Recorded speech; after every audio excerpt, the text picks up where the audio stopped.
नमस्कार। जय हिंद, जय भारत, वंदे मातरम। देखिए आप लोगों, आज हम चैप्टर स्टार्ट करने जा रहे हैं नॉट फॉर प्रॉफिट ऑर्गेनाइजेशन। ये नॉट फॉर प्रॉफिट ऑर्गेनाइजेशन होता क्या है? इसको हिंदी में बोलते हैं गैर व्यापारिक संस्थाएं या गैर लाभ संस्थाएं। ये होता क्या है? देखिए, which organisation object not earn profit, which organization object not earn profit is called not for profit organization। वैसे संस्थान जिनका उद्देश्य लाभ कमाना नहीं होता है, वैसे संस्थान को गैर व्यापारिक लाभ संस्थान कहते हैं। जैसे मान लिया जाए मंदिर, टेम्पल, फॉर एग्जाम्पल टेम्पल, मंदिर पैसा कमाने के लिए बनाया जाता है। मैं मंदिर का उद्देश्य पैसा कमाना होता है? नहीं, मंदिर का उद्देश्य होता है मन को शांति प्रदान करना। आदमी मंदिर में पूजा पाठ करता है तो मन को शांति मिलता है। मंदिर का उद्देश्य पैसा कमाना नहीं होता है। मस्जिद, गुरुद्वारा, गिरजाघर, अस्पताल, स्कूल, क्लब, ये सब जो होते हैं ना, ये सब संस्थाओं को नॉट फॉर प्रॉफिट ऑर्गेनाइजेशन कहते हैं। Which organisation object not earn profit is called not for profit organisation. For example temple, mosque, church, gurudwara, school, hospital, ये सब को हम नॉट फॉर प्रॉफिट ऑर्गेनाइजेशन कहते हैं। इनका उद्देश्य पैसा कमाना नहीं होता है। मंदिर का उद्देश्य होता है मन को शांति प्रदान करना। मंदिर में जाके आदमी पूजा पाठ करता है तो मन को शांति मिलता है। मस्जिद का उद्देश्य पैसा कमाना नहीं होता है। मस्जिद में जाके आदमी नमाज अदा करता है तो मन को सुकून मिलता है। उसी तरह गिरजाघर में आदमी जाके प्रे करता है तो मन को शांति मिलता है। उसी तरह अस्पताल में रोगियों की सेवा करना उद्देश्य होता है। अस्पताल का ऑब्जेक्ट क्या होता है? सर्विस प्रोवाइड टू पेशेंट्स या ट्रीटमेंट टू पेशेंट। पेशेंट का इलाज करना उसका उद्देश्य होता है, सेवा करना हॉस्पिटल का। अब तो बहुत सारी पहले सरकारी अस्पताल हुआ करते थे, पहले सरकारी हॉस्पिटल ही हुआ करते थे। अब तो बहुत सारे प्राइवेट हॉस्पिटल भी हो गए, तो वो सब मेरे नॉट फॉर प्रॉफिट ऑर्गेनाइजेशन में नहीं आते। नॉट फॉर प्रॉफिट ऑर्गेनाइजेशन में गवर्नमेंट हॉस्पिटल, गवर्नमेंट स्कूल, मंदिर, मस्जिद, गुरुद्वारा, चर्च, अस्पताल, ये सब आते हैं। ये सब का ऑब्जेक्ट प्रॉफिट कमाना नहीं होता है, उद्देश्य इसका लाभ कमाना नहीं होता है। तो क्या होता है? जैसे क्लब, जिसको हिंदी में मनोरंजन गृह कहते हैं। क्लब में आदमी क्या जाता है? क्रिकेट खेलता है, फुटबॉल खेलता है, कैरम बोर्ड खेलता है, टेनिस खेलता है। तो क्लब का ऑब्जेक्ट अर्न प्रॉफिट नहीं होता है, लाभ कमाना नहीं होता। क्लब का उद्देश्य होता है इंटरटेनमेंट प्रोवाइड करना, मनोरंजन। जाके आदमी खेलता है, कूदता है तो मन को अच्छा लगता है, मनोरंजन होता है। तो ये ऐसे संस्थानों को हम गैर व्यापारिक लाभ संस्थान कहते हैं। तो जैसे मान लीजिए मंदिर, मस्जिद, गुरुद्वारा, चर्च, अस्पताल, क्या यहाँ पे पैसा नहीं आता है? क्या यहाँ पे पैसा खर्च नहीं होता है? तो ऐसे संस्थान भी तो अकाउंटिंग रखेंगे ना। तो ऐसे संस्थान कैसे अकाउंटिंग रखते हैं, तो उसको हम समझाने जा रहे हैं। ध्यान से समझना है। देखिए, अगर हमारी पढ़ाई से आप संतुष्ट हैं तो हमारे चैनल को सब्सक्राइब कीजिए, शेयर कीजिए और इसको बढ़िया से आप वॉच कीजिए। अगर आप मेरा सपोर्ट कीजिएगा तो हमेशा आपके साथ मैं जुड़ा रहूँगा। तो आपके सहयोग से ही हमारी समृद्धि है और आपकी भी समृद्धि है, क्योंकि ताली दोनों हाथ से बजता है। आप हमारा सहयोग करेंगे तो मैं भी आपको नए नए वीडियो के साथ नए नए चैप्टर को बतलाऊंगा। इसलिए हम चाहेंगे कि आप मेरा सहयोग करें, हमारा साथ दें। चलिए अब चैप्टर पे आते हैं। चैप्टर है मेरा not for profit organisation. Not for profit organisation में भी पैसा आता है और पैसा जाता है, यहाँ पे भी पैसा का आना जाना होता है। तो ये क्या अकाउंटिंग रखेगा, ये भी तो हिसाब किताब रखेगा ना अपना। तो अपना हिसाब किताब ये कैसे रखता है, जैसे हम बता रहे हैं, ध्यान दीजिएगा ये क्या क्या चीज़ रखता है। पहला, रिसिप्ट्स एंड पेमेंट अकाउंट बनाया जाता है। रिसिप्ट एंड पेमेंट अकाउंट, इसको हिंदी में बोलते हैं प्राप्ति एवं भुगतान खाता। दूसरा चीज, मंदिर में कितना खर्च हुआ और कितना पैसा आया, इसके लिए income and expenditure account, income and expenditure account, income and expenditure account बनाया जाता है। इसको हिंदी में आय व्यय खाता कहते हैं, आय व्यय खाता कहते हैं।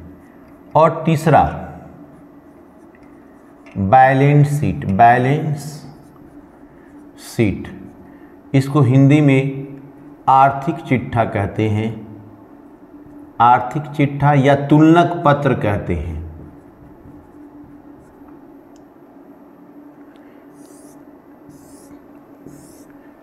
सबसे पहले रिसिप्ट एंड पेमेंट पे आते हैं।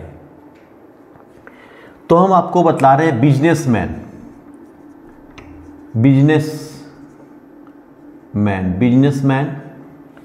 और यहाँ पे not for profit NPO, not for profit organisation NPO. एक बिजनेसमैन के पास कितना पैसा आया, बिजनेसमैन क्यों बिजनेस करता है, पैसा कमाने के लिए, प्रॉफिट कमाने के लिए। तो एक बिजनेसमैन के पास कितना पैसा आया और कितना पैसा गया, यह जानने के लिए बिजनेसमैन क्या बनाता है, कैश बुक बनाता है। क्या बनाता है, कैश बुक। कैश बुक कैसे बनाता है, पार्टिकुलर्स,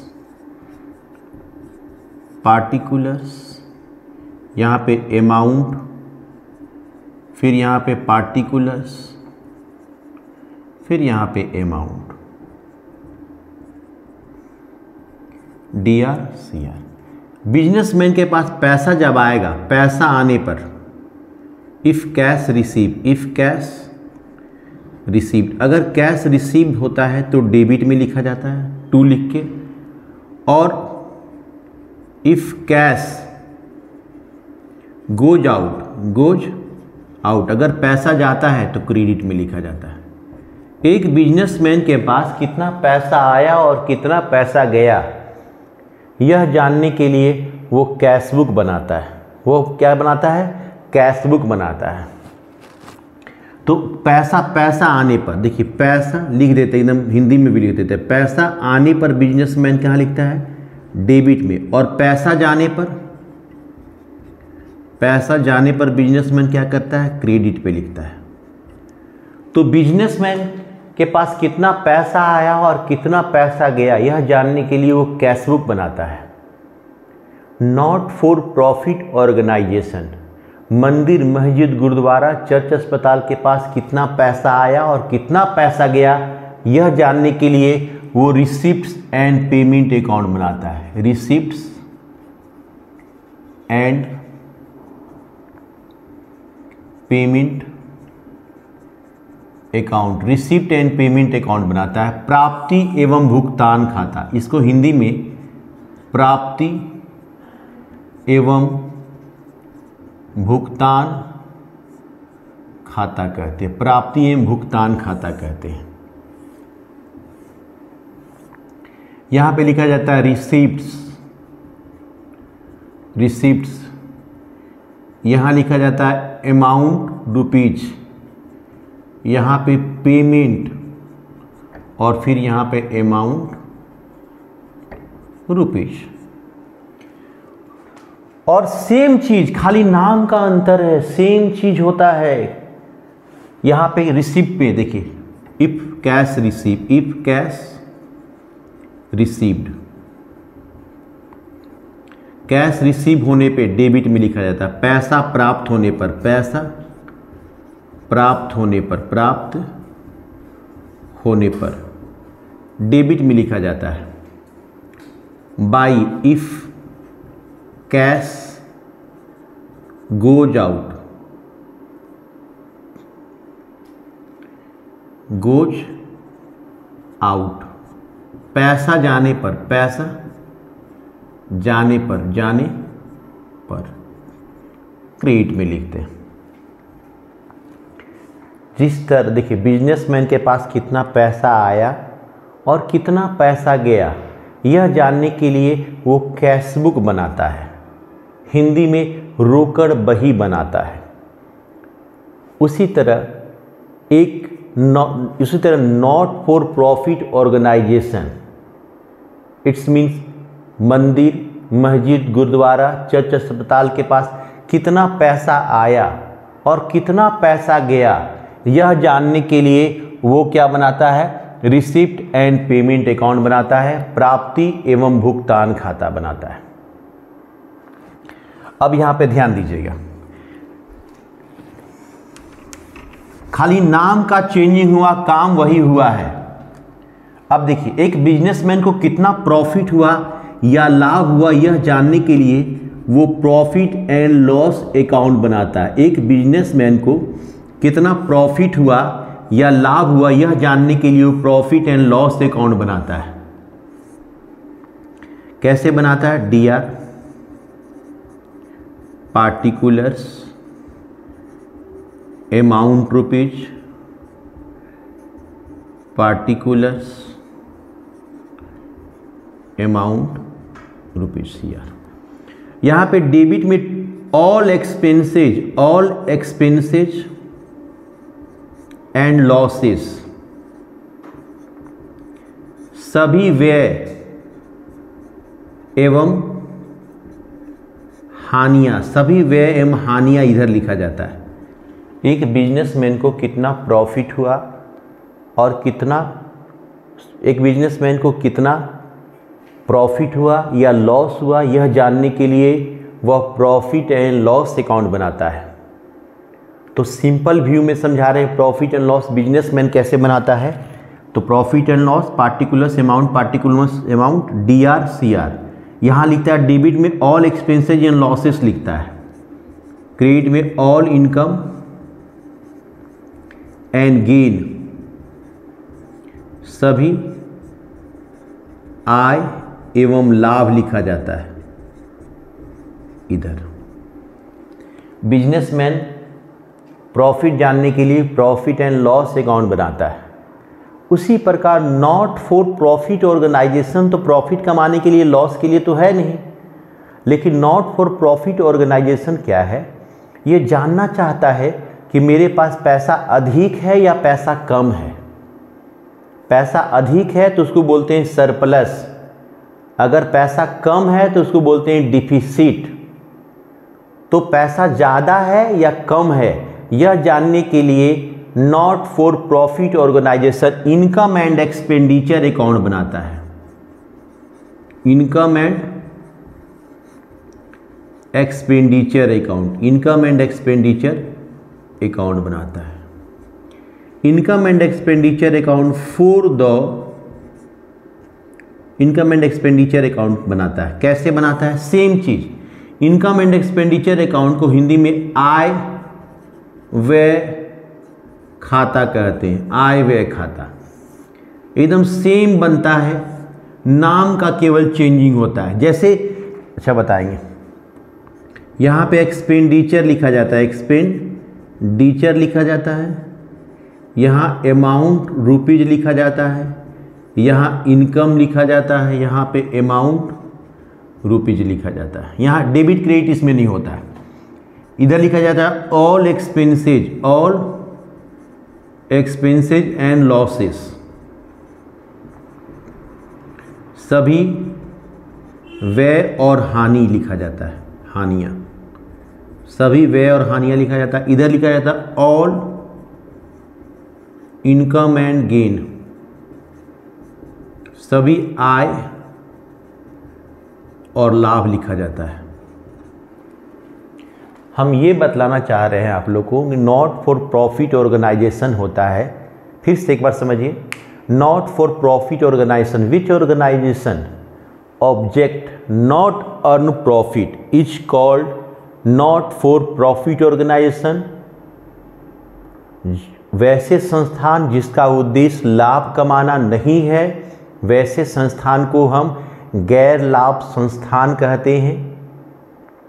जैसे मंदिर, मस्जिद, गुरुद्वारा, चर्च, अस्पताल, स्कूल, ये सब मेरा ऐसा संस्था है जिसका उद्देश्य लाभ कमाना नहीं होता है।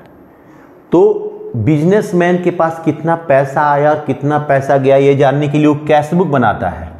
तो जैसे बिजनेसमैन लोग कैश बुक बनाता है, उसी तरह मंदिर, मस्जिद, गुरुद्वारा, चर्च, अस्पताल क्या बनाते हैं? रिसिप्ट एंड पेमेंट अकाउंट बनाते हैं। बिजनेसमैन अपने प्रॉफिट या लॉस जानने के लिए प्रॉफिट एंड लॉस अकाउंट जिस तरह बनाता है, उसी तरह क्या करते हैं नॉट फॉर प्रॉफिट ऑर्गेनाइजेशन, मंदिर, मस्जिद, गुरुद्वारा, चर्च, अस्पताल जो हैं वो क्या करते हैं? इनकम एंड एक्सपेंडिचर अकाउंट बनाते हैं। अब यहाँ के बाद अब समझा रहे हैं, ध्यान दीजिएगा। अभी हम केवल इन रिसिप्ट एंड पेमेंट और बैलेंस शीट दोनों एक जैसा बनाता है। बैलेंस शीट ये भी बनाता है, ये भी सेम बनाता है। अब चर्चा कर रहे हैं, ध्यान दीजिएगा। Income receipt and payment account कैसे बनाया जाता है? कैश बुक की तरह। लेकिन इसका फॉर्मेट क्या होगा, कैसे बनाया जाएगा, ये हम आगे पढ़ेंगे। लेकिन इसके बाद हम पहले इम्पोर्टेंट चीज़ बतलाने जा रहे हैं, इसको देखिए फिर बताते हैं। देखिए अभी बताएं हम नॉट फॉर प्रॉफिट ऑर्गेनाइजेशन क्या किसे कहते हैं। नॉट फॉर प्रॉफिट ऑर्गेनाइजेशन का डिफिनेशन हम लिख देते हैं। हो सकता है डिफिनेशन अभी बोले हैं आपको याद रहे या नहीं रहे, इसको हम लिख देते हैं, लिख के समझा देते हैं।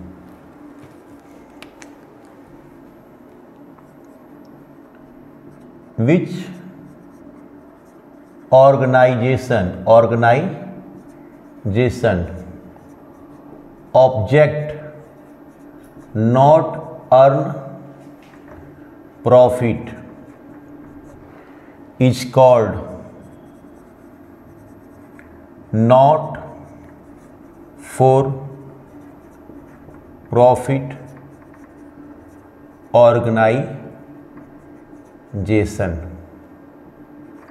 For example temple, school, hospital, club, etc। Hindi में वैसे संस्थान जिनका उद्देश्य लाभ कमाना नहीं होता, उसे गैर लाभ संस्थान कहते हैं। जैसे मंदिर, मस्जिद, विद्यालय,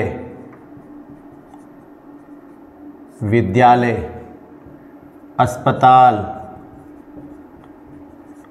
मनोरंजन गृह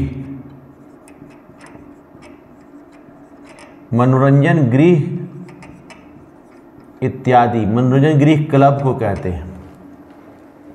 विच organisation object not earn profit is called not for profit organisation. वैसे संस्थान जिनका उद्देश्य लाभ कमाना नहीं होता, वैसे संस्थान को गैर व्यापारिक लाभ संस्थान कहते हैं या गैर लाभ संस्थान कहते हैं। तो ये किसे कहते हैं समझ में आ गया होगा। तो not for profit organisation 3 accounting रखते हैं। एक रखते हैं रिसिप्ट एंड पेमेंट अकाउंट, एक इनकम एंड एक्सपेंडिचर अकाउंट और एक बैलेंस शीट। लेकिन ये इनकम पहले रिसिप्ट एंड पेमेंट अकाउंट और इनकम एंड एक्सपेंडिचर अकाउंट जानने से पहले हमको कुछ पढ़ना पड़ेगा, इसके विषय में जानकारी लेना होगा। देखिए बता रहे हैं आप लोग को, ध्यान दीजिएगा। एक्सपेंडिचर मतलब होता है व्यय। देहात में इसको, ठाटी भाषा में इसको खर्च कहते हैं। तो एक्सपेंडिचर जो खर्च होता है, दो तरह का खर्च होता है। एक होता है रेवेन्यू एक्सपेंडिचर, रेवेन्यू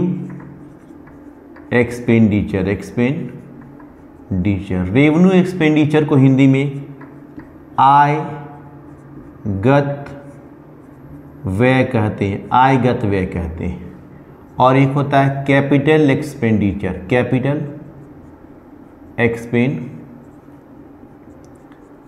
इसको बोलते हैं हिंदी में पूंजीगत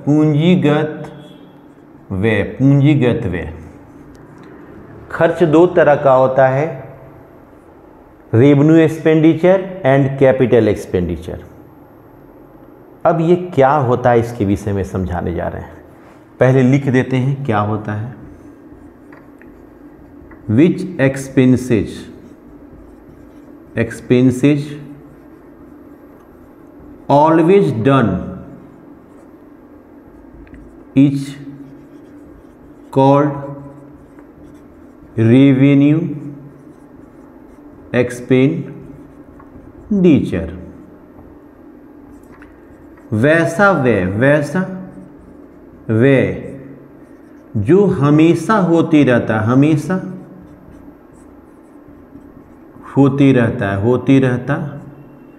है, उसे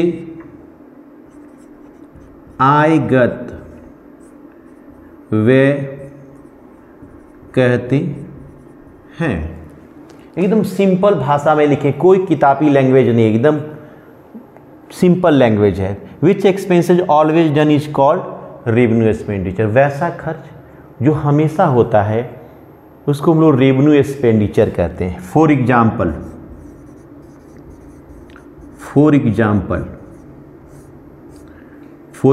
रेंट। अगर किसी के मकान में रह रहे हैं तो किराया हर महीना देंगे, तो हर महीना होने वाला एक खर्च है, रेवेन्यू एक्सपेंडिचर है। अगर हमारे यहाँ कोई नौकरी कर रहा है तो उसको सैलरी, वेतन हर महीना देंगे। अगर हमारे यहाँ मजदूर काम कर रहा है तो उसको वेजेज, मजदूरी रोज देंगे। इलेक्ट्रिसिटी बिल, बिजली बिल, ये हमेशा होता है। ETC, ये सब हमेशा हर महीना हम लोग खर्च करते रहते हैं। तो वैसा खर्च जो हमेशा होते रहता है उसको हम लोग रेवेन्यू एक्सपेंडिचर कहते हैं, आयगत व्यय कहते हैं। और ये देखिए, which expenses not always done is called capital expenditure. वैसा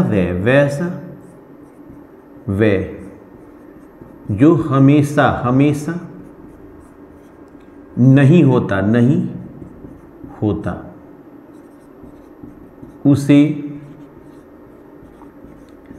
पूंजीगत व्यय कहते हैं, फॉर एग्जाम्पल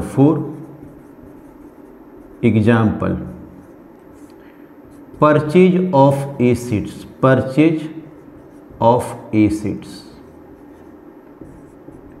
संपत्ति का क्रय। वैसा खर्च जो हमेशा नहीं होता है उसे हम कैपिटल एक्सपेंडिचर कहते हैं, पूंजीगत व्यय कहते हैं। चलिए छोड़ दीजिए, एकदम सिंपल सा बात में समझिए। मोटरसाइकिल खरीद लिए, बाइक खरीद लिए, बाइक हम लोग रोज रोज खरीदेंगे? बाइक तो रोज रोज नहीं खरीदेंगे हम। तो ये कैपिटल एक्सपेंडिचर है। लेकिन हर 2 दिन पे जो उसमें तेलवा भरवा रहे हैं, जो तेलवा उसमें भरवा रहे हैं हर 2 दिन पर पेट्रोल, वो क्या हो गया? Revenue expenditure. जैसे मान लिया जाए फैन खरीद लिए, पंखा चाहे एसी खरीद लिए, तो पंखा और एसी रोज रोज हम लोग खरीदेंगे? रोज रोज तो नहीं खरीदेंगे हम लोग। लेकिन इसका बिजली बिलवा तो हर महीना दे रहे हैं ना हम लोग, वो हो गया रेवेन्यू एक्सपेंडिचर। अब पंखा खरीदे से क्या हो गया? Capital expenditure. सिंपल सा बात है, वैसा खर्च जो हमेशा हम लोग करते रहते हैं वो मेरा क्या है? रेवेन्यू एक्सपेंडिचर है। वैसा खर्च जो हमेशा हम लोग करते हैं वो रेवेन्यू एक्सपेंडिचर है। और जो कभी कभी होता है वो कैपिटल एक्सपेंडिचर है। मान लिया जाए आप लोग कोई बुक खरीद लें, किताब खरीदें, बुक परचेज किए, तो बुक आप लोग रोज रोज नहीं खरीदते हैं। किताब खरीदनी है साल भर 6 महीना के लिए निश्चिंत। लेकिन कॉपी पेन, ये जो कॉपी पेन जो होता है स्टेशनरी में आता है, तो स्टेशनरी हम लोग हमेशा खरीदते हैं। हर 5 दिन पर पेन खरीदते हैं, लीड खरीदते हैं, रिफिल खरीदते हैं। तो जो हमेशा होने वाला खर्चा है वो रेवेन्यू एक्सपेंडिचर होता है, जो कभी कभी होता है वो कैपिटल एक्सपेंडिचर होता है। तो अभी हम लोग इनकम के विषय में पढ़ें, कल हम लोग एक्सपेंडिचर के विषय में पढ़ेंगे नेक्स्ट क्लास में। तब तक आप लोग इस पे ध्यान दीजिए। क्या आज बतलाए हैं आपको, हर एक चीज़ महत्वपूर्ण है। पूरा वीडियो देखिए। जब तक नहीं देखिएगा तब तक बढ़िया से समझ में नहीं आएगा। तो मिलते हैं अगले लेक्चर में। तब तक खुश रहें, प्रसन्न रहें। जय हिंद।